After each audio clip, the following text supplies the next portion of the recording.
మా బావకి ఎర్రకోకంటే చాలా ఇష్టం. బావకిష్టం కదా అని ఓ రోజు ఎర్రకోక కట్టుకుని తోటలోకి వెళ్ళాను. బావ తోటలో నా కోసం ఎదురు చూస్తున్నాడు. ఎర్రకోకలో నన్ను చూడగానే బావ కళ్ళు జిగేలుమన్నాయి. బావని చూడగానే నా ఒళ్ళు జిల్లుమంది. అటుపక్క బావ, ఇటుపక్క నేను. మధ్యలో సర్రని శబ్దం అయింది. బుస్సుని పాము పడగెత్తింది. కళ్ళు రెండు గట్టిగా మూసుకున్నాను.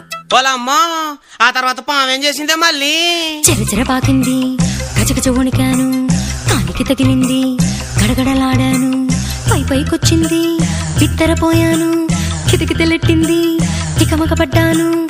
పోకుదిలేసి పరిగెత్తాను. తోటదిలేసి రోడ్డెక్కాను. చెట్టెక్కాను. పుట్టెక్కాను. గట్టెక్కాను. మెట్టెక్కాను. ఎక్కడికెళ్తే ఎక్కడికొచ్చే కాలు ఏలు చుట్టేసిందయ్యో. Hi hi hi hi hi అబ్బా నాకు